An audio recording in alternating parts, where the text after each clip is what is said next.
Hello friends, आप सबका स्वागत है आपके अपने यूट्यूब चैनल फार्मा MCQ में। तो हमने ये जो इसरो का फार्मासिस्ट का पेपर इसको हम डिस्कस कर रहे थे। तो इसका एक पार्ट जो है उसमें 40 क्वेश्चंस का मैंने अपलोड कर दिया था। अभी आज इसका ये नेक्स्ट पार्ट जो है हम डिस्कस करेंगे। इसके रिमेनिंग 40 क्वेश्चंस हैं वो आज हम लोग डिस्कस करेंगे, ठीक है। इसमें टोटल 80 क्वेश्चंस हैं। इसमें ये 2017 का जो पेपर है इसरो का वो हम डिस्कस कर रहे हैं। तो ये सब है, ये बातें जो हम फर्स्ट पार्ट में इसमें देख चुके हैं। तो स्टार्ट करते हैं क्वेश्चन नंबर 41 से। ओके, क्वेश्चन नंबर 41 देखते हैं हम।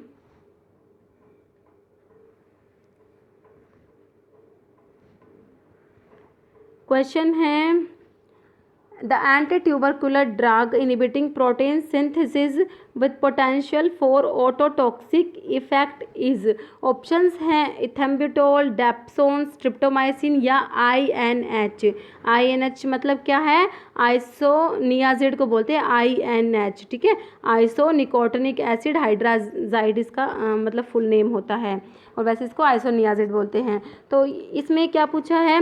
Anti tubercular drug. तो सारी ही ये जो है एंटी ट्यूबरकुलर ड्रग है, लेकिन डेप्सोन जो है ये नहीं है। ये क्या है? डेप्सोन लेप्रोसी में यूज़ होता है, ठीक है।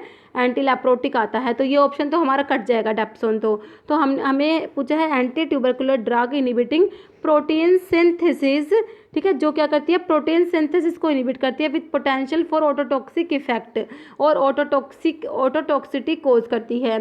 तो देखिए, जो हम एंटी ट्यूबरकुलर ड्रग पढ़ते हैं उसमें जो ये जो दी हुई है, इसमें जो रिमेनिंग ऑप्शंस है इथेम्ब्यूटोल, स्ट्रिप्टोमाइसिन, आइसोनियाजिड, ये first line anti tubercular drugs से हैं। ओके, तो इसमें से जो स्ट्रिप्टोमाइसिन होती है ये अमीनोग्लाइकोसाइड एंटीबायोटिक में आती है, और अमीनोग्लाइकोसाइड एंटीबायोटिक्स का आपको पता ही है कि ये जो होती है ऑटोटॉक्सिक होती है, और क्या होती है? नेफ्रोटॉक्सिक होती हैं। ओके, तो इसका आंसर कौन सा हो जाएगा हमारा? स्ट्रिप्टोमाइसिन आंसर हो जाएगा। ऑप्शन सी जो है इसका राइट आंसर हो जाएगा। और ये अमीनोग्लाइकोसाइड एंटीबायोटिक क्या करती है? प्रोटीन सिंथेसिस को इनहिबिट करती है। इनका मैकेनिज्म जब हम देखते हैं तो ये क्या करती है? बैक्टीरिया की प्रोटीन सिंथेसिस को इनहिबिट करती है, ठीक है। तो इसका आंसर हो जाएगा स्ट्रिप्टोमाइसिन। नेक्स्ट है 42 नंबर क्वेश्चन है। नेक्स्ट क्वेश्चन में है methotrexate is an antagonist of, ठीक है। तो मिथोट्रिक्सेट क्या है? ऑप्शन देखिए, ये एंटागनिस्ट है तो किसका? ऑप्शन देखिए, कोबालामीन, फॉलिक एसिड, राइबोफ्लेविन या टोकोफेरोल, ठीक है। तो ये सिंपल क्लासिफिकेशन में से क्वेश्चन है। इसमें अभी फर्स्ट पार्ट में हमने एक फ्लोरोयूरासिल का देखा था, ठीक है। ये पिरिमिडीन एंटागनिस्ट होता है, तो वहीं से ये क्वेश्चन है। जो हम जो एंटी कैंसर ड्रग्स जो होती है, जिनको एंटी नियोप्लास्टिक ड्रग्स भी बोलते हैं, उसमें एक कैटेगरी आती है एंटी मेटाबोलाइट्स की। तो एंटी मेटाबोलाइट्स में आता है एक फोलेट एंटागनिस्ट, ठीक है। फोलिक एसिड एंटागनिस्ट आता है, उसमें आता है मिथोट्रिक्सेट। तो ये methotrexate is an antagonist of folic acid. Option B है हमारा इसका राइट आंसर हो जाएगा, ठीक है। मिथोट्रिक्सेट है, काफ़ी इंपॉर्टेंट ड्रग होती है, ठीक है। तो 2-4 बातें हैं मिथोट्रिक्सेट के बारे में आप लोगों को याद करनी है। देखिए, मिथोट्रिक्सेट जो है ये फोलेट एंटागनिस्ट होता है, एक तो आपको ये तो पता ही लग गया, ठीक है। एक क्या है? ये डाई हाइड्रोफोलेट रिडक्टेज इनहिबिटर होता है। ये भी बहुत इंपॉर्टेंट क्वेश्चन है, कई बार आता है, ठीक है। डाई हाइड्रोफोलेट रिडक्टेज इनहिबिटर होता है मिथोट्रिक्सेट। और क्या बात है? इसको सोरियासिस में भी यूज़ करते हैं मिथोट्रिक्सेट को, और एज अ इम्यूनोसप्रेसेंट, ठीक है, इम्यूनोसप्रेसेंट के रूप में भी इसको यूज़ करते हैं, और रूमेटोइड अर्थराइटिस में भी इसको मिथोट्रिक्सेट को यूज़ करते हैं। तो और इसके ये तो 1-2 और यूज़ है, ये भी आपको याद रखने हैं। और एक इसका साइड इफेक्ट में आता है मेगालोब्लास्टिक एनीमिया आता है। ओके, ये भी थोड़ा सा ध्यान रख लेना। नेक्स्ट 43 नंबर क्वेश्चन है all are the side effect of chloroquine except. Option देखिए, blurring of vision, haemolytic anaemia, psychotic episode से स्किन रैश। तो क्लोरोक्वीन के साइड इफेक्ट पे क्वेश्चन है। क्लोरोक्वीन भी अपने आप में इंपॉर्टेंट ड्रग है। क्लोरोक्वीन के 3-4 क्वेश्चन है। देखिए, क्लोरोक्वीन जो है एक तो ये आता है 4 अमीनो क्विनोलिन डेरिवेटिव होता है क्लोरोक्वीन, ये क्वेश्चन कई बार एग्जाम में आता है। एक आता है ड्रग ऑफ चॉइस होती है फॉर प्रेगनेंसी इन मलेरिया, उसमें भी क्या आंसर आता है हमारा? क्लोरोक्वीन आता है। एक क्लोरोक्वीन का ये क्वेश्चन आता है। एक इसके साइड इफेक्ट इंपॉर्टेंट होते हैं क्लोरोक्वीन के, तो इसके आपको साइड इफेक्ट सारे याद करने हैं, ठीक है। तो इसमें ऑप्शंस जो हैं, हमारा आंसर इसमें पहले हम देखते हैं, ठीक है। ब्लरिंग ऑफ विजन, तो ये इसके साइड इफेक्ट में आता है, लेकिन हीमोलिटिक एनीमिया नहीं आएगा। ऑप्शन बी हमारा राइट आंसर हो जाएगा, ठीक है। तो इससे साइकोटिक एपिसोड्स जो है, सीएनएस की टॉक्सिटी होती है, कन्वल्शंस वगैरह इसके साइड इफेक्ट में देखे जाते हैं, ठीक है। और कार्डियोवास्कुलर साइड इफेक्ट्स अगर हम देखते हैं तो इससे कार्डियक अरिथमिया होता है, कार्डियक डिप्रेशन होता है, हाइपरटेंशन होता है, और इससे रैशेस वगैरह भी होते हैं, ठीक है। तो इससे ग्रेइंग ऑफ हेयर्स होता है, एक इसके साइड इफेक्ट में क्या होता है, ग्रेइंग ऑफ हेयर्स भी आता है। और एक क्लोरोक्विन जो होती है रेटिना में एक्यूमुलेट हो जाती है, ठीक है। क्लोरोक्विन किसमें, रेटिना में क्या होता है, आई के रेटिना में एक्यूमुलेट हो जाती है, उसकी वजह से क्या होती है, ओक्यूलर टॉक्सिसिटी को भी कोज करती है क्लोरोक्विन। तो ये क्लोरोक्विन के बारे में आपको ये सारी बातें याद रखनी है। इसका आंसर हमने देख लिया, क्या देखा है, हीमोलिटिक एनीमिया हो जाएगा इसका आंसर, ठीक है। क्लोरोक्विन, और एक ये आपको ये भी याद रखना है, 4 अमीनो क्विनोलिन डेरिवेटिव होता है, 4 अमीनो क्विनोलिन में आती है, क्लोरोक्विन आती है। नेक्स्ट क्वेश्चन है क्वेश्चन नंबर 44। क्वेश्चन है antidote of organophosphorus poisoning is. Option देखिए, नाइट्रस ऑक्साइड, एट्रोपिन, एटिनोलोल या ट्यूबोक्यूरेरिन। तो देखिए ऑर्गेनोफॉस्फोरस पॉइजनिंग, देखिए ऑर्गेनोफॉस्फोरस पॉइजनिंग, ऑर्गेनोफॉस्फेट्स क्या होते हैं, देखिए जो हम एंटीकोलिनेस्ट्रेज ड्रग्स पढ़ते हैं, एंटीकोलिनेस्ट्रेज को हम इनडायरेक्टली एक्टिंग कोलिनर्जिक ड्रग्स भी बोल सकते हैं, ठीक है। तो जो एंटीकोलिनेस्ट्रेज जब हम पढ़ते हैं तो इसमें आता है, एक कैटेगरी आती है, सब मैंने क्लासिफिकेशन में डिस्कस किया हुआ है, तो क्लासिफिकेशन का एक वीडियो है, कंप्लीट क्लासिफिकेशन ऑफ फार्माकोलॉजी, आप वहाँ से देख लेना, क्योंकि सारी की सारी चीज़ें अगर एक्सप्लेन करेंगे तो वीडियो बहुत लंबा हो जाएगा, ठीक है। तो उसमें एक आता है इरिवर्सिबल एंटीकोलिनेस्ट्रेज आते हैं, तो इरिवर्सिबल एंटीकोलिनेस्ट्रेज में आते हैं ऑर्गेनोफॉस्फेट्स आते हैं। तो इसमें यही पूछा है ऑर्गेनोफॉस्फेट्स की पॉइजनिंग में कौन सा एंटीडोट देंगे। तो देखिए ये एक तरीके से तो एक क्या है, इनडायरेक्टली एक्टिंग कोलिनर्जिक ड्रग्स ही हैं, तो इनकी पॉइजनिंग में क्या देंगे, कोई एंटी कोलिनर्जिक ड्रग दे देंगे। तो इन ऑप्शंस के अकॉर्डिंग हमारा आंसर आ जाएगा एट्रोपिन आ जाएगा, ओके। ऑप्शन सी राइट हो जाएगा, एट्रोपिन एंटीकोलिनर्जिक होता है। और एक ये क्वेश्चन है दो टाइप से आता है, एक तो इस टाइप से आता है, ये क्वेश्चन बहुत बार रिपीट होता है, बहुत एग्जाम्स में आता है। और एक ऑप्शंस में एक तो एट्रोपिन, एक होता है प्रेलिडोक्साइम एक ऑक्साइम होता है, ठीक है। ऑर्गेनोफॉस्फेट्स की पॉइजनिंग में इसको देते हैं, तो आपको इन दोनों में से एक ऑप्शंस में दिखेगा, अगर प्रेलिडोक्साइम होगा तो हम इसको टिक करेंगे, प्रेलिडोक्साइम नहीं होता तो एट्रोपिन होता, जैसे कि इस क्वेश्चन में है, तो हम एट्रोपिन को टिक करेंगे, ओके। अभी प्रेलिडोक्साइम के बारे में आगे क्वेश्चन में है, हम उसमें पढ़ेंगे। तो इसमें इसके और ऑप्शंस देख लेते हैं एक बार। नाइट्रस ऑक्साइड क्या होता है, लाफिंग गैस, इसको N2O होता है, ये इसको लाफिंग गैस भी बोलते हैं, ओके। एटिनोलोल वाले सारे क्या होते हैं, मैंने आपको कई बार बताया हुआ है, जिसके पीछे लोल आता है वो सारे बीटा ब्लॉकर्स होते हैं, ठीक है। तो एटिनोलोल क्या है, ये जो है कार्डियो सिलेक्टिव बीटा ब्लॉकर्स में आता है एटिनोलोल, मतलब कार्डियो सिलेक्टिव बीटा 1 सिलेक्टिव जो होते हैं, कार्डियो सिलेक्टिव बीटा ब्लॉकर्स जो होते हैं ना, उसमें आते हैं। उसमें अभी एक तो ये आता है एटिनोलोल आता है, ठीक है। और कौन कौन सी ड्रग आती है इसमें, मिटोप्रोलोल आता है, इसमें एटिनोलोल आता है, एसब्यूटोलोल आता है, बिसोप्रोलोल आता है, एस्मोलोल आता है, और आता है बिटेक्सोलोल भी आता है, एक और भी है इसमें सैलिप्रोलोल आता है, एक नेबिवोलोल भी आता है। ये सब ड्रग्स क्या है, कार्डियो सिलेक्टिव बीटा ब्लॉकर्स में आती है।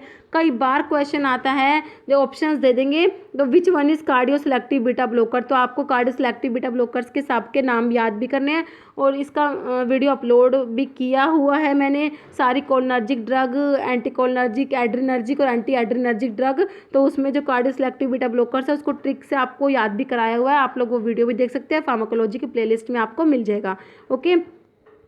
और इसमें और ऑप्शंस में क्या है, ट्यूबोक्यूरेरिन, देखिए जो ये ट्यूबोक्यूरेरिन है, ट्यूबोक्यूरेरिन क्या होता है, peripheral acting skeletal muscle relaxants होते हैं ना, पेरिफेरल एक्टिंग मसल रिलैक्सेंट्स में पढ़ते हैं हम ट्यूबोक्यूरेरिन नॉन डिपोलराइजिंग ब्लॉकर होता है, और एक कॉम्पिटिटिव ब्लॉकर भी होता है, ठीक है। नॉन डिपोलराइजिंग और कॉम्पिटिटिव ब्लॉकर्स में आता है ट्यूबोक्यूरेरिन, ठीक है, डी ट्यूबोक्यूरेरिन हम पढ़ते हैं। और जो ये होता है लॉन्ग एक्टिंग होता है, ये भी थोड़ा सा ध्यान रख लेना आप लोग, ओके, नेक्स्ट क्वेश्चन पे चलते हैं। क्वेश्चन नंबर 45 क्वेश्चन है which of the following agent is a cholinesterase reactivator. तो मैंने आपको अभी बताया था ना प्रेलिडोक्साइम का, मैं भी नेक्स्ट क्वेश्चन में बताऊंगी, वही क्वेश्चन आ गया।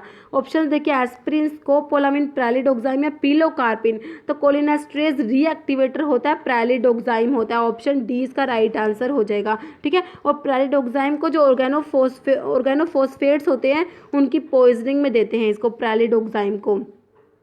ठीक है, तो इसके बारे में ये बात याद रखनी है। और इसमें जो एस्प्रिन है ये तो आप सभी को पता है, एस्टाइल सैलिसिलिक एसिड होता है। और स्कोपोलामिन क्या है, हायोसिन जो होता है, हायोसिन को क्या बोलते हैं, स्कोपोलामिन बोलते हैं। ओके, और ये मोशन सिकनेस में ड्रग ऑफ चॉइस होती है। और जो पिलोकार्पिन है तो ये तो आपको पता ही है कि इसमें ग्लूकोमा में इसको पिलोकार्पिन को यूज़ करते हैं। ये कोलिनोमिमेटिक एल्कलॉइड होता है पिलोकार्पिन। ठीक है, पिलोकार्पिन के बारे में देखिए, जो पिलोकार्पिन जो होता है किससे ऑब्टेन होता है, अगर कोग्नोसी की हम उसमें थोड़ा सा देखें तो पिलोकार्पिन जो होता है पिलोकार्पस जैबोरेंडी इसका सोर्स होता है। पिलोकार्पस जैबोरेंडी इसका सोर्स होता है और इसकी फैमिली होती है रूटेसी। और ये इमिडाजोल एल्कलॉइड में आता है। ठीक है, ये एल्कलॉइड होता है, जो एल्कलॉइड्स की डिफरेंट क्लासें होती है, जैसे इंडोल एल्कलॉइड्स होते हैं, ट्रोपेन एल्कलॉइड्स होते हैं, आइसोक्विनोलिन एल्कलॉइड है, क्विनोलिन एल्कलॉइड है, ऐसे ही एक होते हैं इमिडाजोल एल्कलॉइड होते हैं। ठीक है, इमिडाजोल एल्कलॉइड में इमिडाजोल हेट्रोसाइक्लिक रिंग होती है, तो इसमें आता है हमारा कौन सा आता है, पिलोकार्पिन जो है ये इमिडाजोल एल्कलॉइड होता है एक। तो बस आपको तो सिर्फ ये याद रखना है पिलोकार्पिन के बारे में क्या, कि इसको ग्लूकोमा में यूज़ करते हैं। ओके, एज ए कोलिनोमिमेटिक एल्कलॉइड होता है तो इसको ग्लूकोमा में यूज़ करते हैं। नेक्स्ट क्वेश्चन है क्वेश्चन नंबर 46 क्वेश्चन है drug of choice in the treatment of cardiogenic शोक। ऑप्शन है डायोस्टैनिन, डोपामिन, एपिनेफ्रिन या उआबेन। ठीक है, तो देखिए कार्डियोजेनिक शोक में क्या यूज़ करेंगे, इसमें यूज़ करेंगे डोपामिन, ऑप्शन सी हमारा राइट आंसर हो जाएगा। ओके, डोपामिन जो है इसको कार्डियोजेनिक शोक में यूज़ करते हैं। इसमें वो जो डायोस्टैनिन है ये किससे ऑब्टेन होता है, डायोस्कोरिया से ऑब्टेन होता है। ठीक है, डायोस्कोरिया डेल्टोइडिया होता है, डायोस्कोरिया सी फैमिली होती है, तो इससे डायोस्टैनिन ऑब्टेन होता है। ठीक है, डायोस्कोरिया जो है ये किस में आता है, सैपोनिन ग्लाइकोसाइड्स में हम पढ़ते हैं। सैपोनिन ग्लाइकोसाइड्स में डायोस्कोरिया, सफ़ेद मुशैली, तावरी, ब्राह्मी, जिनसिंग, मोमोडिका, सनेगा, कोएलिया, गोखरू, ये सब ड्रग आती है किसमें, सैपोनिन ग्लाइकोसाइड्स में आती है। तो उसमें एक ये है डायोस्कोरिया जिससे डायोस्टैनिन ऑब्टेन होता है। एपिनेफ्रिन, ये हम एड्रेनर्जिक ड्रग्स पढ़ते हैं उसमें पढ़ते हैं, एपिनेफ्रिन को एड्रेनलिन भी बोलते हैं। ओके, और उआबेन जो है ये क्या होता है, कार्डिक ग्लाइकोसाइड में आता है, ये कार्डिक ग्लाइकोसाइड में आता है उआबेन। नेक्स्ट है 47 नंबर क्वेश्चन है। 47 में है choice of drug to treat cerebral malaria. Options है मैपाक्रीन, क्विनिन, एमोडियाक्विन या प्राइमाक्विन। तो देखिए सेरिब्रल मलेरिया में वैसे मैंने कई बार बताया हुआ है, जब मैं क्विनिन को डिस्कस करती हूँ, सिंकोना की जो सिंकोना एल्कलॉइड आता है ना, क्विनोलिन एल्कलॉइड्स में आता है सिंकोना, तो मैं आपको क्विनिन और क्विनिडिन दोनों के बारे में बताती हूँ, बहुत बार डिस्कस किया हुआ है हमने ये। तो सेरिब्रल मलेरिया में क्विनिन यूज़ करेंगे, ऑप्शन सी हो जाएगा, ड्रग ऑफ चॉइस होती है ये सेरिब्रल मलेरिया में। ओके, तो हमारा आंसर क्या हो गया, ऑप्शन सी हो गया क्विनिन। अभी जो है इसमें ये और ऑप्शंस भी एक बार देख लेते हैं। ठीक है, अमोडिया क्विन क्या होती है, जो हम 4 अमीनो क्विनोलिन पढ़ते हैं ना, 4 अमीनो क्विनोलिन, उसमें आती है एक तो क्लोरोक्विन आती है, एक आती है पाइप्राक्विन आती है, और एक आती है अमोडिया क्विन आती है। तो अमोडिया क्विन क्या है, 4 अमीनो क्विनोलिन होती है। ठीक है, और जो इसमें लिखा हुआ है प्राइमाक्विन, प्राइमाक्विन क्या है, ये 8 अमीनो क्विनोलिन में आता है। प्राइमाक्विन किस में आता है, 8 अमीनो क्विनोलिन में आता है प्राइमाक्विन। ओके, प्राइमाक्विन के बारे में एक इम्पॉर्टेंट बात क्या है, इसको प्रेगनेंसी में यूज़ नहीं करते प्राइमाक्विन को, क्योंकि प्राइमाक्विन को जिनमें ग्लूकोज 6 फॉस्फेट डिहाइड्रोजिनेज की डेफिशिएंसी होती है ना, जिनमें भी ग्लूकोज 6 फॉस्फेट डिहाइड्रोजिनेज की डेफिशिएंसी होती है उनमें प्राइमाक्विन को यूज़ नहीं करते। इसलिए प्रेगनेंसी में भी यूज़ नहीं करते, क्योंकि फीटस जो होता है ग्लूकोज 6 फॉस्फेट डिहाइड्रोजिनेज डेफिशिएंट होता है, तो इसकी वजह से हिमोलिटिक एनीमिया हो जाता है। ओके, तो अभी इस क्वेश्चन में ही, इस पेपर में ही एक क्वेश्चन और था कि डेप्सोन जो है इसको भी ग्लूकोज 6 फॉस्फेट डिहाइड्रोजिनेज की डेफिशिएंसी में यूज़ नहीं करते, तो क्या करा देती है, हिमोलिटिक एनीमिया कोज करा देती है, ठीक है। डेप्सोन को भी यूज़ नहीं करते, ऐसे प्राइमाक्विन को, ऐसे सल्फोनामाइड्स भी क्या करा देती है, और सल्फोनामाइड्स को भी यूज़ नहीं करते ग्लूकोज 6 फॉस्फेट डिहाइड्रोजिनेज की डेफिशिएंसी वाले पेशेंट्स में, ये भी याद रखना आप लोग, ठीक है। तो इसका क्विनिन का हमने देख लिया, सेरेब्रल मलेरिया में इसको यूज़ करते हैं। क्विनिन जो है ये सिनकोना से ऑब्टेन होता है, ठीक है। सिनकोना जो है क्विनोलिन अल्कलॉइड्स में आता है, और मैंने आपको बताया था अल्कलॉइड्स के डिफरेंट क्लास होती है, इंडोल अल्कलॉइड्स होते हैं, ठीक है, आइसोक्विनोलिन अल्कलॉइड्स हैं, सारे अलग अलग अल्कलॉइड्स होते हैं, ये सब मैंने डिस्कस किए हुए हैं। अल्कलॉइड्स के MCQ पे वीडियो बनाया हुआ है, उसमें अल्कलॉइड्स का अच्छे से डिस्कस किया हुआ है, सारी क्लास के अल्कलॉइड्स अच्छे से बहुत डीप में डिस्कस किया हुआ है, तो आप वो वीडियो भी देख सकते हैं वैसे तो।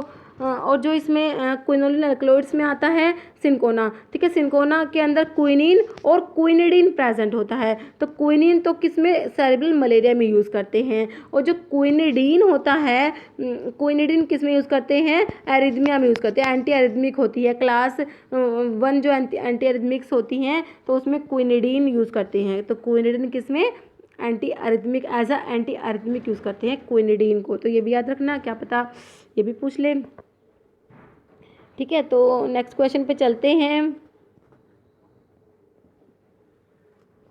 नेक्स्ट है 48 पे है ना, हाँ 48 क्वेश्चन 48 नंबर पे है।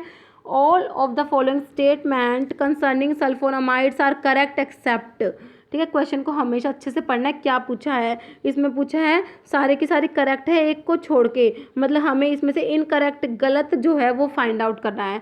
ऑप्शन है इनिबिट डाईहाइड्रोफोलेट रिडक्टेज, तो क्या कह रही है, सल्फोनामाइड्स क्या करती है, डाईहाइड्रोफोलेट रिडक्टेज को इनिबिट करती है, तो हमारा तो पहले ही ऑप्शन से हमारा आंसर निकल गया, ये डाईहाइड्रोफोलेट रिडक्टेज को इनिबिट नहीं करती, किसको इनिबिट करती है, डाईहाइड्रोफोलेट सिंथेज को इनिबिट करती है, ठीक है।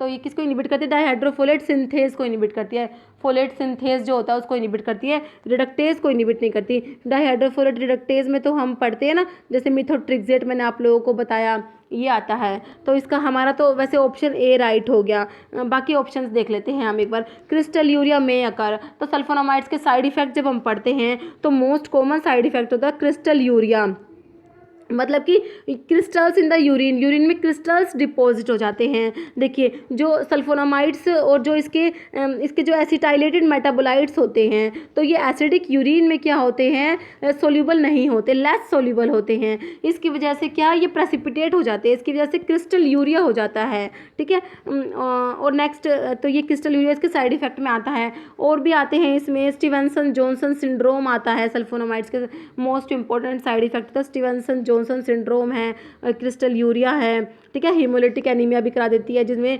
ग्लूकोज 6 फॉस्फेट डिहाइड्रोजिनेज की डेफिशिएंसी होती है उनमें, तो ये सब है सल्फोनामाइड्स के साइड इफेक्ट।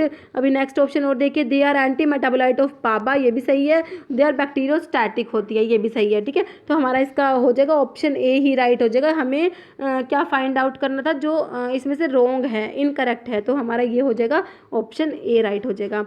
नेक्स्ट है 49 नंबर क्वेश्चन है।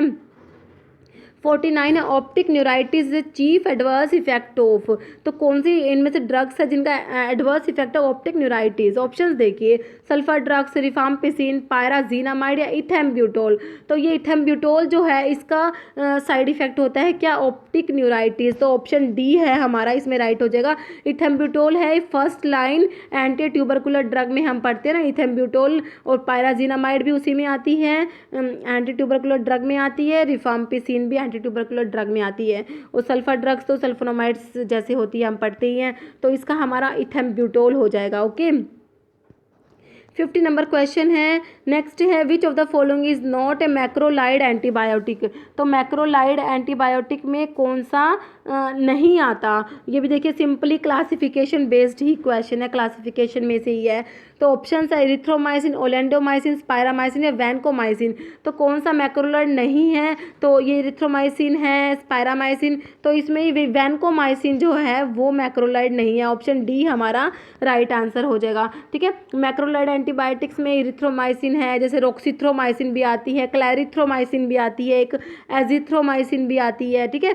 ये सब ड्रग्स, पायरामाइसिन है, ओलेंडोमाइसिन, ये सब ड्रग्स आती है। लेकिन वैनकोमाइसिन जो है ये किस में आती है, वैनकोमाइसिन आती है ग्लाइकोपेप्टाइड एंटीबायोटिक में आती है, ग्लाइकोपेप्टाइड एंटीबायोटिक्स में आती है वैनकोमाइसिन।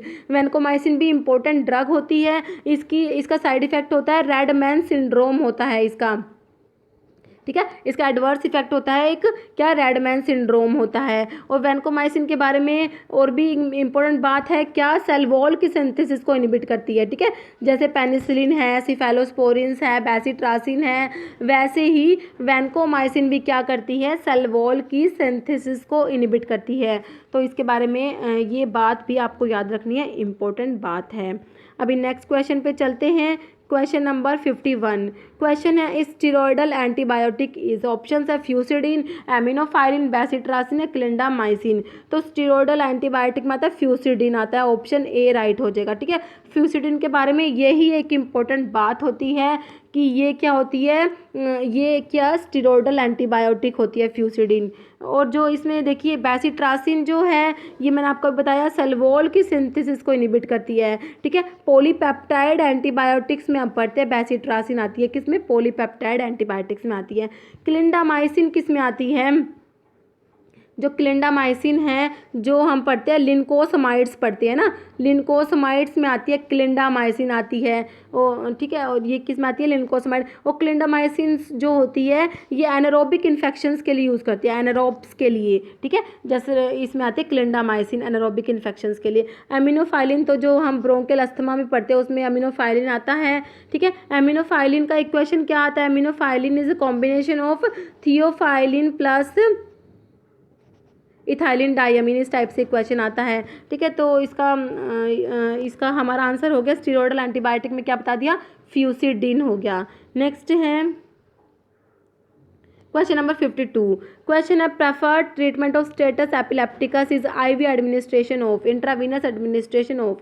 ये क्वेश्चन भी कई बार रिपीट होता है। ऑप्शन देखिए इथोसक्सीमाइड, डायजिपाम, सोडियम वालप्रोइट या क्लोरमफेनिकोल। तो इसमें है डायजिपाम आ जाएगा, ऑप्शन सी राइट हो जाएगा। जो स्टेटस एपिलेप्टिकस जो है इसमें आईवी एडमिनिस्ट्रेशन किसका देते हैं, डायजिपाम का, डायजिपाम आंसर हो जाएगा इसका।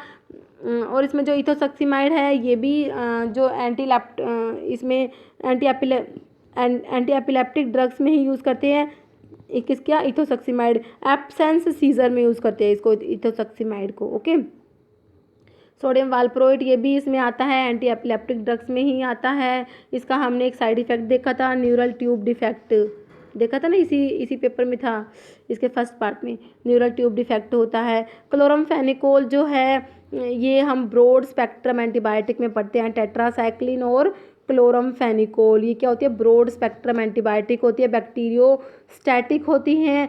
ये क्या करते हैं, ये प्रोटीन सिंथेसिस को इनहिबिट करती है। टेट्रासाइक्लिन तो 30S राइबोसोम से बाइंड होती है, क्लोरमफेनिकोल 50S राइबोसोम से बाइंड होती है, ओके। और क्लोरमफेनिकोल जो है इसके साइड इफ़ेक्ट भी इम्पोर्टेंट है, ग्रे बेबी सिंड्रोम होता है, और एक क्या होता है, बोन मैरो सप्रेशन हो जाता है उसकी वजह से, ए प्लास्टिक एनीमिया होता है, और एक ग्रैनुलोसाइटोसिस भी होता है। तो ये भी कई बार है ना, क्लोरमफेनिकोल का ग्रे बेबी सिंड्रोम ना पूछ के ये एक बार आया था क्या, एक ग्रैनुलोसाइटोसिस पूछा हुआ था। अभी एक एग्ज़ाम था, ये असम का फार्मासिस्ट का एग्ज़ाम है आई थिंक, मैंने इस पे डाला भी हुआ है पेपर। तो उसमें एक ग्रैनुलोसाइटोसिस का पूछा हुआ था, किसका ये साइड इफ़ेक्ट में आता है, तो क्लोरमफेनिकोल में आता है, ठीक है। नेक्स्ट है क्वेश्चन नंबर 53 क्वेश्चन है bromocriptine is used to treat amenorrhoea because.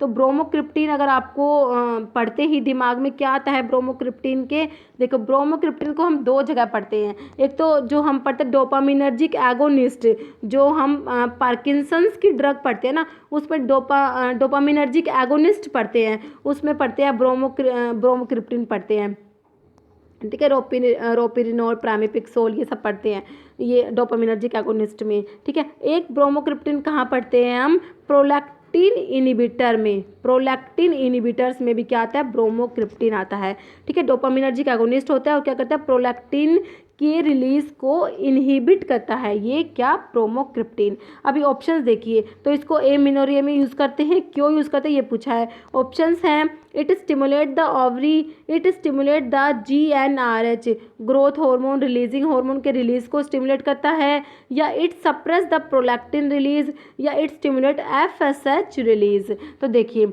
जो ब्रोमोक्रिप्टिन होता है ये प्रोलैक्टिन इनहिबिटर होता है, तो ये क्या करेगा, it suppress the prolactin release, option C right हो जाएगा। और जो प्रोलैक्टिन होता है कहाँ से रिलीज होता है, हम पढ़ते हैं जो पिट्यूटरी जो होती है एंटीरियर पिट्यूटरी से, ठीक है, एंटीरियर पिट्यूटरी से जब हम पढ़ते हैं ना तो उसमें प्रोलैक्टिन रिलीज होता है, तो प्रोलैक्टिन के रिलीज को सप्रेस करता है ब्रोमोक्रिप्टिन, ठीक है, तो इसको इसलिए इसको एमिनोरिया में यूज़ करते हैं, तो हमारा ऑप्शन सी इसका राइट हो जाएगा।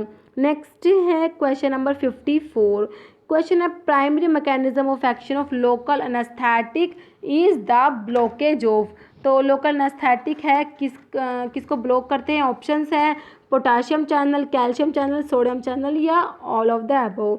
तो लोकल एनेस्थेटिक्स जो होते हैं ये सोडियम चैनल को ब्लॉक करते हैं, ऑप्शन सी हमारा राइट आंसर हो जाएगा, ठीक है। लोकल एनेस्थेटिक्स में हम पढ़ते हैं प्रोकेन है, लिडोकेन है, ठीक है, प्राइलोकेन, ये सब ड्रग्स आती है लोकल एनेस्थेटिक्स में, तो ये सोडियम चैनल को ब्लॉक करती हैं, ये आपको याद रखना है। नेक्स्ट है 55 नंबर क्वेश्चन है। नेक्स्ट क्वेश्चन है long term use of corticoids मतलब जो कोर्टिकोस्टेरॉइड्स होते हैं उनके लॉन्ग टर्म यूज से क्या होता है, क्या इंड्यूस करते हैं, ऑप्शन है हाइपोटेंशन, हिपाटोटॉक्सिसिटी, ऑस्टियोपोरोसिस या ब्रैडिकार्डिया। तो कोर्टिकोस्टेरॉइड्स जो होते हैं इनके लॉन्ग टर्म यूज से ऑस्टियोपोरोसिस हो जाती है, ऑप्शन सी राइट है, ठीक है, ऑस्टियोपोरोसिस है। और भी होते हैं जैसे हाइपरग्लाइसेमिया भी हो जाता है, पेप्टिक अल्सरेशन भी कोज करते हैं, ओके, ये सब बातें याद रखनी है। नेक्स्ट है 56 नंबर क्वेश्चन है clomiphene is use to treat infertility because it stimulate, options हैं LH सिक्रेशन, ल्यूटिनाइजिंग हार्मोन जो होता है उसका सिक्रेशन, या फॉलिकुलर डेवलपमेंट, ओव्यूलेशन या यूटिरस एक्टिविटी। तो क्लोमिफेन को देखिए किस में यूज़ कर रहे हैं, इनफर्टिलिटी की ट्रीटमेंट में यूज़ कर रहे हैं, ओके। क्लोमिफेन क्या होता है, ये प्योर एस्ट्रोजन एंटागनिस्ट होता है क्लोमिफेन, ओके। तो ये क्या करता है, ये स्टिमुलेट करता है किसको, ओव्यूलेशन को, हमारा ऑप्शन सी राइट हो जाएगा। क्लोमिफेन क्या करता है, ओव्यूलेशन को स्टिमुलेट करता है, इसलिए इसको क्लोमिफेन को कहाँ पर यूज़ करेंगे, इसको यूज़ करते हैं किसमें, इन स्टेरिलिटी की ट्रीटमेंट में। जो स्टेरिलिटी होती है due to failure of ovulation, ovulation के फेलियर की वजह से जो होती है स्टेरिलिटी होती है, ठीक है, उसकी ट्रीटमेंट में इसको किसको, क्लोमिफेन को यूज़ करते हैं, तो हमारा ऑप्शन सी राइट हो जाएगा। 57 नंबर क्वेश्चन है isoxsuprine is use to treat, options देखिए asthma, severe hypotension, nasal congestion या प्रीमेच्योर लेबर। तो आइसोसुप्रीन जो होता है ये किस में यूज़ करेंगे, प्रीमेच्योर लेबर में, ऑप्शन डी राइट हो जाएगा। ये जो यूटेरिन रिलैक्सेंट्स में पढ़ते हैं ना, जो एड्रेनर्जिक सिस्टम के ड्रग्स है उसमें एक आता है यूटेरिन रिलैक्सेंट्स आता है, उसमें पढ़ते हैं हम आइसोक्सुप्रीन और एक रिटोड्रीन, ठीक है, रिटोड्रीन भी आता है, ये ड्रग्स पढ़ते हैं। तो इसको किस में यूज़ करते हैं, is use to treat premature labour, तो हमारा ऑप्शन डी राइट हो जाएगा। क्वेश्चन नंबर 58 है phenomena of invasion and destruction of tissue is known as, option है natural immunity, acquired immunity, pathogenicity या पैरासिटिज्म। तो phenomena of invasion and destruction of tissue इसे क्या बोलते हैं, पैथोजेनिसिटी बोलते हैं, ऑप्शन सी जो है हमारा राइट आंसर हो जाएगा, ओके।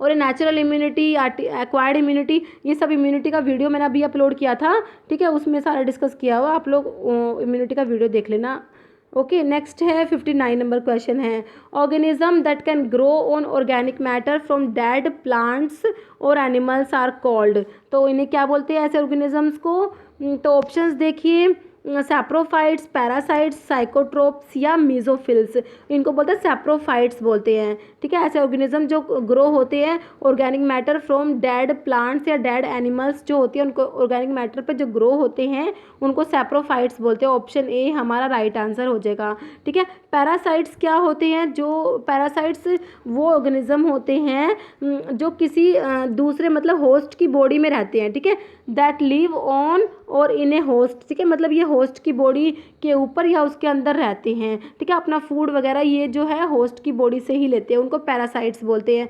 जैसे क्या हेलमिन्थ्स जो होते हैं ना, हेलमिन्थ्स जो इसका एग्जांपल में आता है, और साइकोट्रोप्स जो होते हैं, साइकोट्रोप्स जो होते हैं ये जो है लो टेम्परेचर पे ग्रो करते हैं साइकोट्रोप्स, और मीजोफिल्स होते हैं ये मॉडरेट टेम्परेचर पे ग्रो करते हैं।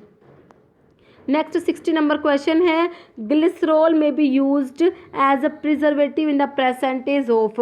तो ग्लिसरॉल है कितनी परसेंटेज में इसको एज अ प्रिजर्वेटिव जो है यूज़ कर सकते हैं। ऑप्शंस हैं 15, 51 या 0.1। तो ये हो जाएगा ऑप्शन बी हो जाएगा 50%। ठीक है, इसका ऑप्शन बी हो जाएगा। नेक्स्ट है 61 नंबर क्वेश्चन है, micro organism that can enter the body only through an injury is. तो कौन से माइक्रो ऑर्गेनिज्म होते हैं जो इंजरी के थ्रू बॉडी में एंटर होते हैं।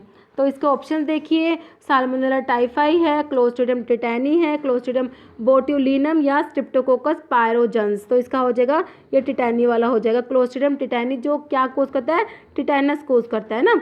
तो ये जो है इसका आंसर हो जाएगा ऑप्शन बी।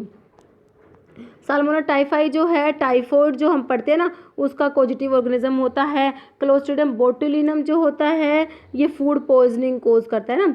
नेक्स्ट है 62 नंबर क्वेश्चन है, tears contain an antibacterial enzyme known as. Option देखिए, जाइमेज, डायस्टेज, लाइसोजाइम या लाइपेज। तो सभी को पता है लाइसोजाइम होता है टीयर्स के अंदर, जो एंटीबैक्टीरियल एंजाइम होता है। ऑप्शन सी हमारा राइट आंसर हो जाएगा। डायस्टेज क्या करता है, ये स्टार्च को हाइड्रोलाइज कराता है। लाइपेज जो फैट्स लिपिड्स जो होते हैं ना उनको मतलब ब्रेक डाउन कराएगा। नेक्स्ट है protein deficiency disease is known है। 63 नंबर क्वेश्चन है, तो प्रोटीन डेफिशिएंसी डिजीज़ को क्या बोलते हैं। ऑप्शन है Cushing disease, febrile disease, Parkinson's disease है, क्वाशियोरकर एंड मराशमस। तो सभी को पता है प्रोटीन की डेफिशिएंसी से क्वाशियोरकर और मराशमस होता है। ऑप्शन डी राइट हो जाएगा। ओके, ये जो कशिंग डिजीज़ होता है इसमें क्या होता है, जो हाई कोलेस्ट्रॉल के एक्सपोजर से होता है, बहुत ज़्यादा कोलेस्ट्रॉल हो जाएगा तो उससे कशिंग डिजीज़ होता है। फेब्राइल डिजीज़ क्या होता है, इसमें एक एंजाइम की डेफिशिएंसी होती है। फेब्राइल डिजीज़ में कौन सा होता है, अल्फ़ा गैलेक्टोसिडेज ए। अल्फ़ा गैलेक्टोसिडेज ए जो एंजाइम होता है उसकी गैलेक्टोसिडेज, ठीक है, गैलेक्टोसिडेज एंजाइम की डेफिशिएंसी से क्या होता है, फेब्राइल डिजीज़ होता है। पार्किंसंस डिजीज़ तो आपको पता ही है, डोपामिन की डेफिशिएंसी हो जाती है इसमें। तो इसमें जो ड्रग्स होती हैं, कौन कौन सी ड्रग्स यूज़ करते हैं, जैसे डोपामिनर्जिक एगोनिस्ट यूज़ करेंगे, पेरिफेरल डिकार्बोक्सिलेज इनहिबिटर्स यूज़ करते हैं, या फिर डोपामिन फैसिलिटेटर यूज़ करते हैं, ये सब। तो इसमें पार्किंसंस डिजीज़ में क्या होता है, डोपामिन की डेफिशिएंसी हो जाती है। Question number 64, glycogen is present in all body tissue except. Option है लीवर, किडनी, ब्रेन या स्टमक। तो इसका हो जाएगा ब्रेन, ऑप्शन बी राइट हो जाएगा ब्रेन। ठीक है, ग्लाइकोजन जो होता है ये स्टोरेज फॉर्म होती है। जो ग्लूकोज होता है वो एनिमल्स में तो किसकी फॉर्म में स्टोर होता है, ग्लाइकोजन की फॉर्म में, और प्लांट्स में जो होता है वो स्टार्च की फॉर्म में स्टोर होता है। ओके, तो ये जो ग्लाइकोजन है ये लीवर, किडनी, स्टमक सब में स्टोर होता है। तो इसका आंसर हो जाएगा ऑप्शन बी हो जाएगा ब्रेन। नेक्स्ट है conversion of carotenoid to vitamin A take place in. Option है इंटेस्टाइन, किडनी, स्किन या लीवर। तो ये कन्वर्जन जो होता है कैरोटिनॉइड से विटामिन ए बनता है, ये होता है लीवर में बनता है vitamin A. Option B right हो जाएगा। ठीक है, लीवर हो जाएगा इसका। तो जो कैरोटिनॉइड होता है उससे विटामिन ए बनता है, तो कौन सा एंजाइम होता है, डाई ऑक्सीजिनेज। ठीक है, डाई ऑक्सीजिनेज एंजाइम की प्रेजेंस में कैरोटिनॉइड से विटामिन ए बनता है, और एक कैरोटिनॉइड के मॉलिक्यूल से 2 मॉलिक्यूल बनते हैं विटामिन ए के। ओके, तो ये कहाँ पर होता है, ये सब लीवर में हो रहा है। नेक्स्ट है 66 नंबर क्वेश्चन है, precursor of bile salt, sex hormones and vitamin D is. Option है डायोस्जेनिन, कैम्पेस्टिरोल, कोलेस्टिरोल या एर्गोस्टिरोल। तो इसका ऑप्शन बी हो जाएगा कोलेस्टिरोल हो जाएगा। ठीक है, इन सबका प्रिकर्सर क्या है, कोलेस्टिरोल होता है। तो ये क्वेश्चन भी रिपीट हुआ है, जीपैट में भी आया हुआ क्वेश्चन है ये। ठीक है, नेक्स्ट है 67 नंबर क्वेश्चन है international enzyme commission classifies enzyme into. Option है 3 क्लास, 4, 6 या 10 क्लास। तो इसका हो जाएगा ये ऑप्शन बी हो जाएगा 6 क्लास। ठीक है, ऑप्शंस के अकॉर्डिंग हमको देखना है। ठीक है, वैसे ही कई जगह पे 7 क्लास भी पढ़ते हैं हम। ठीक है, लेकिन जो हमारे ऑप्शंस के अकॉर्डिंग ही हमें आंसर देना होता है, तो हमारा ये 6 क्लास हो जाएगा, ऑप्शन बी हो जाएगा। नेक्स्ट है 68 नंबर क्वेश्चन है, platelets contain an enzyme which has an important role in clotting of blood. Platelets के अंदर एक एंजाइम होता है जो किस में हेल्प करता है, ब्लड की क्लोटिंग में। वो एंजाइम कौन सा है, ऑप्शन देखिए कोलिनेस्ट्रेज, ट्रांसएमिनेज, डिकार्बोक्सिलेज या थ्रोम्बोकाइनेज। तो ये हो जाएगा थ्रोम्बोकाइनेज होता है प्लेटलेट्स के अंदर।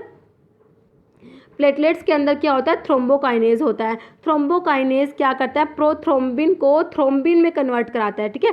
प्रोथ्रोम्बिन से क्या बनता है, थ्रोम्बिन बनता है, और ये थ्रोम्बिन क्या करता है, फिब्रिनोजन से क्या बनाता है, फिब्रिन बनाता है, ठीक है। ये सब होता है जो ब्लड क्लोटिंग में होता है ये, तो ये थ्रोम्बोकाइनेज होता है प्लेटलेट्स के अंदर होता है, ओके। प्लेटलेट्स में ही होता है एंजाइम थ्रोम्बोकाइनेज। और कोलिनेस्ट्रेज जो इसमें है, कोलिनेस्ट्रेज क्या करता है, एसिटाइलकोलिन को हाइड्रोलाइज कराता है कोलिनेस्ट्रेज। ट्रांस अमीनेज को अमीनो ट्रांसफरेज भी बोलते हैं। ये क्या करते हैं, ट्रांसफर ऑफ अमीनो ग्रुप कराते हैं ट्रांस अमीनेज। डीकार्बोक्सिलेज क्या करेंगे, CO2 को एलिमिनेट कराते हैं, CO2 गैस, ठीक है, CO2 ग्रुप को रिमूव कराते हैं, फिर उससे क्या होता है, CO2 गैस रिलीज होती है जो डीकार्बोक्सिलेशन रिएक्शंस में होता है। नेक्स्ट 69 नंबर क्वेश्चन है, cobalt is a constituent of, option है folic acid, vitamin B12, niacin या बायोटिन। तो देखिए एक विटामिन है जिसको हम क्या बोलते हैं, साइनोकोबालामीन बोलते हैं। कौन सा विटामिन है वो होता है विटामिन B12, जिसको क्या बोलते हैं, साइनोकोबालामीन। तो हमारा आंसर हो जाएगा ऑप्शन बी। तो इसके नाम से पता लगता है इसमें क्या है, कोबाल्ट प्रेजेंट होता है, तो हमारा ऑप्शन बी राइट हो जाएगा। हाँ, ये विटामिन B12 हो जाएगा, ओके। और इसमें देखिए नायसिन जो है ये किसको बोलते हैं, नायसिन विटामिन B3 को बोलते हैं हम। जो नायसिन क्या होता है, ये विटामिन B3 होता है नायसिन। इसकी डेफिशिएंसी से क्या होता है, पेलेग्रा डिजीज़ हो जाती है, ठीक है। इसको नायसिन को पेलेग्रा प्रिवेंटिंग फैक्टर भी बोलते हैं नायसिन को, ओके। ये थोड़ा सा है आपको याद रखना है। और ये फोलिक एसिड है, ये इसके अंदर टेरिडिन रिंग प्रेजेंट होती है, इसके बारे में ये इंपॉर्टेंट है फोलिक एसिड के अंदर। और इसकी डेफिशिएंसी से मेगालोब्लास्टिक एनीमिया भी होता है। और बायोटीन जो होता है ये जो है जो डीकार्बोक्सिलेशन रिएक्शंस होती है उसमें एज अ कोएंजाइम ये प्रेजेंट होता है, ओके। तो वर्क करता है एज अ कोएंजाइम जो डीकार्बोक्सिलेशन रिएक्शंस होती हैं। नेक्स्ट है क्वेश्चन नंबर 70। क्वेश्चन है, in the process of transcription flow of genetic information is from. तो ट्रांसक्रिप्शन का पूछा है, ऑप्शन देखिए DNA टू DNA, DNA से RNA, DNA से प्रोटीन, RNA से DNA। तो देखिए DNA से बनता है, क्या बनता है, RNA, RNA से बनता है प्रोटीन, ठीक है। तो DNA से जो RNA बनता है इसको बोलते हैं, हाँ एक बनता है DNA से DNA बनता है, जो DNA से DNA बनेगा उसको बोलते हैं रेप्लिकेशन। DNA से RNA बनता है उसको बोलते हैं ट्रांसक्रिप्शन। RNA से प्रोटीन बनता है इसको बोलते हैं ट्रांसलेशन। ये सारी टर्म्स आपको याद रखनी है, ओके। तो हमसे पूछा है ट्रांसक्रिप्शन, मतलब DNA से RNA बनना, इसको बोलेंगे ट्रांसक्रिप्शन। हमारा ऑप्शन देखिए कौन सा है जिसमें DNA से RNA बन रहा है, ये है option C, DNA to RNA। अब कंफ्यूज नहीं हो ना, RNA टू DNA नहीं करना, ये RNA से DNA तो हो जाएगा रिवर्स ट्रांसक्रिप्शन हो जाएगा, ओके। रिवर्स ट्रांसक्रिप्शन हो जाता है RNA से DNA, और DNA से RNA ट्रांसक्रिप्शन, DNA से DNA रेप्लिकेशन, सॉरी, ठीक है, replication. Question number 71, milk is deficient in which mineral, options phosphorus, sodium, potassium या आयरन। तो याद कर लेना, इसका हो जाएगा आयरन हो जाएगा, ओके। ऑप्शन सी हो जाएगा आयरन। और एक विटामिन होता है जो मिल्क में डेफिशिएंट होता है, वो आप लोग मुझे कमेंट करके बताना, मैंने प्रीवियस वीडियो में डिस्कस भी किया हुआ है, ठीक है। ये फार्मासिस्ट का एग्ज़ाम था लेटेस्ट, उसमें भी आया था। तो आप मुझे कमेंट करके बताना कि मिल्क में कौन सा विटामिन एब्सेंट होता है, ओके। नेक्स्ट है 72 number question, unopened insulin is stored at, option है -1 to -5 degree Celsius, 15 to 20 degree Celsius, 2 to 8 degree Celsius या 20 to 30 डिग्री सेल्सियस। तो ये अनओपन्ड इंसुलिन को स्टोर करता है 2 to 8 degree Celsius, option B जो है हमारा राइट आंसर हो जाएगा। नेक्स्ट है 73, ग्लार्गिन इज, ठीक है। तो ग्लार्गिन क्या है, ऑप्शंस देखिए, ये शॉर्ट एक्टिंग इंसुलिन है, इंटरमीडिएट एक्टिंग इंसुलिन है, पीकलेस इंसुलिन या ओरल इंसुलिन। तो देखिए ओरल तो कट ही जाएगा, इंसुलिन को ओरल तो दे ही नहीं सकते, ओके। तो देखिए इसमें शॉर्ट एक्टिंग इंसुलिन कौन कौन से होते हैं आप लोग याद करना, क्योंकि ये दो जो है इंसुलिन की जो प्रिपरेशंस होती हैं, शॉर्ट एक्टिंग होती है, लॉन्ग एक्टिंग होती है, ये बहुत इंपॉर्टेंट है। शॉर्ट एक्टिंग में आती है लिस्प्रो, एस्पार्ट, ग्लूलिसाइन, ओके। और एक होता है ये जो लिस्प्रो एस्पार्ट ग्लूलिसाइन है ना, जो मैंने बताया, ये अल्ट्रा शॉर्ट एक्टिंग होती है, ठीक है। अल्ट्रा शॉर्ट एक्टिंग इंसुलिन में आता है कौन सा, लिस्प्रो एस्पार्ट और ग्लूलिसाइन। और शॉर्ट एक्टिंग इंसुलिन में आता है रेगुलर इंसुलिन जो होता है ना, वो आता है शॉर्ट एक्टिंग में है। और ये लिस्प्रो एस्पार्ट ग्लूलिसाइन ये अल्ट्रा शॉर्ट एक्टिंग में आता है। और इंटरमीडिएट एक्टिंग इंसुलिन में आता है एनपीएच, न्यूट्रल प्रोटामिन हैजडोर्न आता है, ये इंटरमीडिएट एक्टिंग इंसुलिन में आता है। और लॉन्ग एक्टिंग इंसुलिन में आता है एक तो ग्लार्गिन आ गया हमारा, ठीक है। ये ग्लार्गिन क्या होता है, ये लॉन्ग एक्टिंग इंसुलिन प्रिपरेशंस में आता है, ग्लार्गिन आता है। एक आता है प्रोटामिन जिंक इंसुलिन आता है, ये आता है लॉन्ग एक्टिंग इंसुलिन में। तो अभी देखिए ऑप्शंस में से हमारा देखिए शॉर्ट एक्टिंग कट गया, सॉरी क्या हो गया इसमें, शॉर्ट एक्टिंग कट गया, इंटरमीडिएट कट गया, तो ये पीकलेस इंसुलिन हो जाएगा, ऑप्शन सी राइट हो जाएगा। नेक्स्ट है क्वेश्चन नंबर 74। ये इंसुलिन भी काफ़ी इंपॉर्टेंट होता है, ठीक है। इंसुलिन का हमें सारा पता होना चाहिए, इसकी चेन में कितने अमीनो एसिड होते हैं, ठीक है। ये प्रोटीन होता है तो अमीनो एसिड का बना होता है, 51 अमीनो एसिड होते हैं, ए चेन में 21 होते हैं, बी में 30 होते हैं, ठीक है। तो ये भी क्वेश्चन कई बार आता है, इंसुलिन में कितने अमीनो एसिड्स होते हैं। नेक्स्ट है question number 74। Metformin is option है सल्फोनाइल यूरिया, DPP-4 इनिबिटर, बाइग्वानाइड या alpha glucosidase inhibitor. Simply classification में से क्वेश्चन है ये भी। देखिए ये है ओरल हाइपोग्लाइसेमिक्स जो हम पढ़ते हैं उनकी क्लासिफिकेशन से क्वेश्चन है। सल्फोनाइल यूरियास में कौन कौन सी ड्रग्स आती हैं, टोल ब्यूटामाइड आता है, क्लोरप्रोपेमाइड आता है, एक आता है ग्लिबन क्लेमाइड आता है, ठीक है, एक आता है ग्लिपिजाइड आता है, ग्लिक्लेजाइड, ये सब ड्रग आती है ओरल, जो ये है सल्फोनाइल यूरियाज डेरिवेटिव्स, ठीक है। DPP-4 इनिबिटर, डाईपेप्टिडाइल पेप्टिडेज 4 इनिबिटर्स में कौन सी आती है, सीटाग्लिप्टन आती है, सीटाग्लिप्टिन, ठीक है, किस में आती है ये, DPP-4 इनिबिटर्स में। बाइग्वानाइड्स में आता है मेटफॉर्मिन, फेनफॉर्मिन आता है। अल्फा ग्लूकोसाइडेज इनिबिटर्स में कौन सा आता है, ए कार्बोज आता है, मिग्लिटोल आता है, वोग्लीबायोज आता है। तो हमसे क्या पूछा था, मेटफॉर्मिन का पूछा था, तो ये क्या है, ऑप्शन सी हो जाएगा, बाइग्वानाइड्स, ऑप्शन सी राइट हो जाएगा। ओके, नेक्स्ट है 75। ये है इनालाप्रिल इज, ऑप्शन देखिए, angiotensin receptor blocker, calcium channel blocker, beta blocker या एंजियोटेंसिन कन्वर्टिंग एंजाइम इनिबिटर। अब इससे आसान तो कुछ हो ही नहीं सकता। इनालाप्रिल क्या है, ये प्रिल वाले आपको कई बार बताया, प्रिल वाले क्या होते हैं, ACE इनिबिटर्स होते हैं। एंजियोटेंसिन कन्वर्टिंग एंजाइम इनिबिटर्स होते हैं, प्रिल वाली ड्रग होती है, कैप्टोप्रिल, इनालाप्रिल, लिसिनोप्रिल। तो ऑप्शन डी हमारा राइट हो जाएगा। ओके, एक होता है एंजियोटेंसिन रिसेप्टर ब्लॉकर, ARBs जिनको बोलते हैं, इसमें सार्टन्स वाली ड्रग आती है, कौन सी, लोसार्टन, टेलमिसार्टन, इर्बिसार्टन, सार्टन्स वाली ड्रग्स आती है। कैल्शियम चैनल ब्लॉकर्स में आपको पता ही है, विरापामिल है, डिल्टियाजैम है और निफेडिपिन वगैरह जो होते हैं ये सब आते हैं। बीटा ब्लॉकर्स में आपको पता है लोल वाले ड्रग है, प्रोप्रानोलोल है, एटिनोलोल, ये सब ड्रग्स आती हैं। नेक्स्ट 76 नंबर क्वेश्चन है, in primary vaccination DPT is given as, diphtheria, pertussis और टिटेनस है DPT का मतलब। तो ये जो प्राइमरी वैक्सीनेशन में देते हैं तो ऑप्शन देखिए, 3 dose at 1 month interval, 3 dose at 3 month interval, 5 dose at 1 month interval या सिंगल डोज, ठीक है। तो DPT वैक्सीन्स की 3 डोज देते हैं, ठीक है। तो ये 2 ऑप्शन तो कट जाएंगे, 3 डोज ऑप्शन ए हो जाएगा, 3 डोज एट 1 मंथ इंटरवल, ठीक है, 1 मंथ के इंटरवल पे देते हैं 3 डोज, तो ऑप्शन ए इसका राइट आंसर हो जाएगा। और इसको इंट्रामस्कुलर देते हैं। नेक्स्ट है 77 नंबर क्वेश्चन है, following are NSAIDs except, options है आइब्यूप्रोफन, डिक्लोफिनेक सोडियम, किटोटिफन या पिरोक्सिकैम।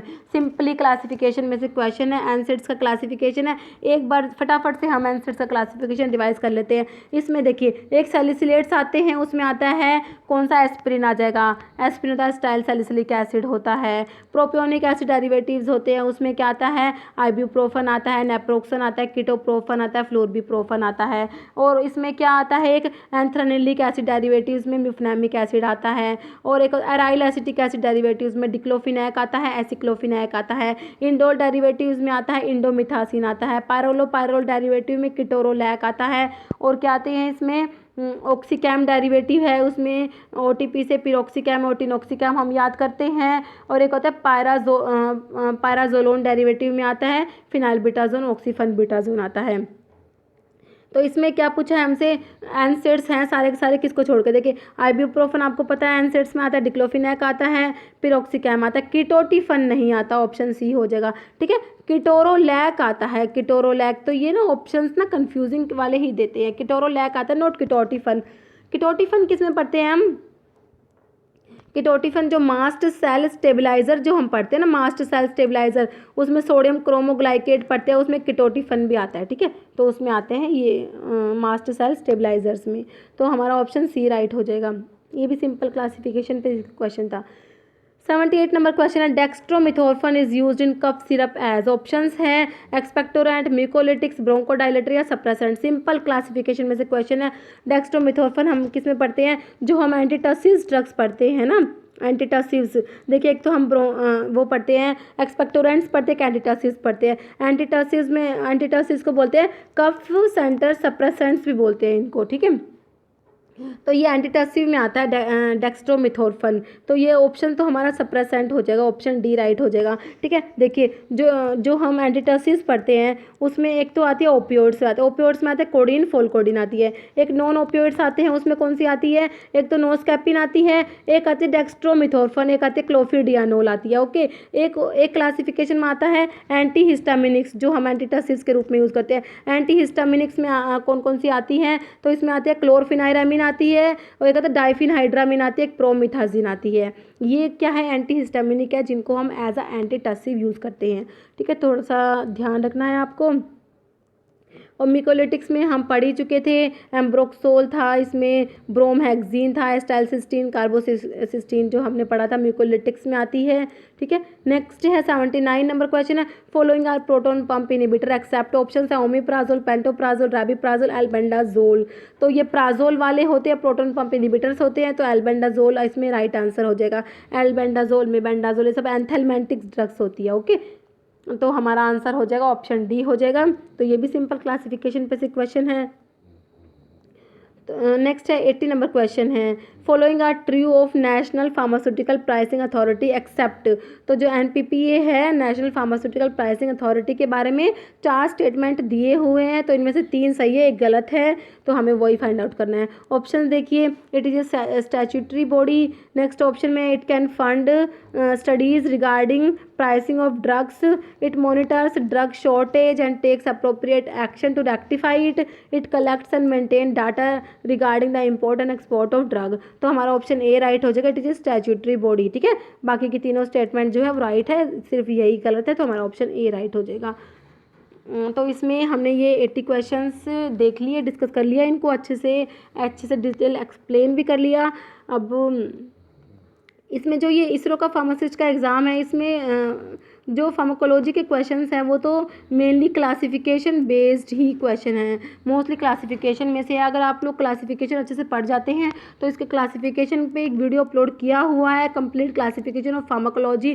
ठीक है, इस चैनल पे फार्मा एमसीक्यू पे, तो आप लोग अगर वो वीडियो देख लेते तो आपको उससे बहुत ज़्यादा बेनिफिट मिलेगा। ओके, तो इस वीडियो में इतना ही। अगर आपको वीडियो अच्छी लगी है तो इसे लाइक करना, शेयर करना, और चैनल पे नए हैं चैनल को सब्सक्राइब जरूर करना, क्योंकि इस टाइप के फार्मासिस्ट के जो क्वेश्चन पेपर होते हैं लेटेस्ट, और जो प्रीवियस ईयर के जो होते हैं और जो एमसीक्यूज़ होते हैं वो हम अपने चैनल पे डिस्कस करते हैं। तो अगर आप किसी भी फार्मासिस्ट एग्जाम्स की प्रिपरेशन कर रहे हैं, और अभी जिनका यूपी RVNL का फार्मासिस्ट का एग्ज़ाम है, तो उनके लिए भी वीडियो बहुत ज़्यादा इंपॉर्टेंट रहने वाला है, तो इस चैनल को सब्सक्राइब करना। Okay, thank you.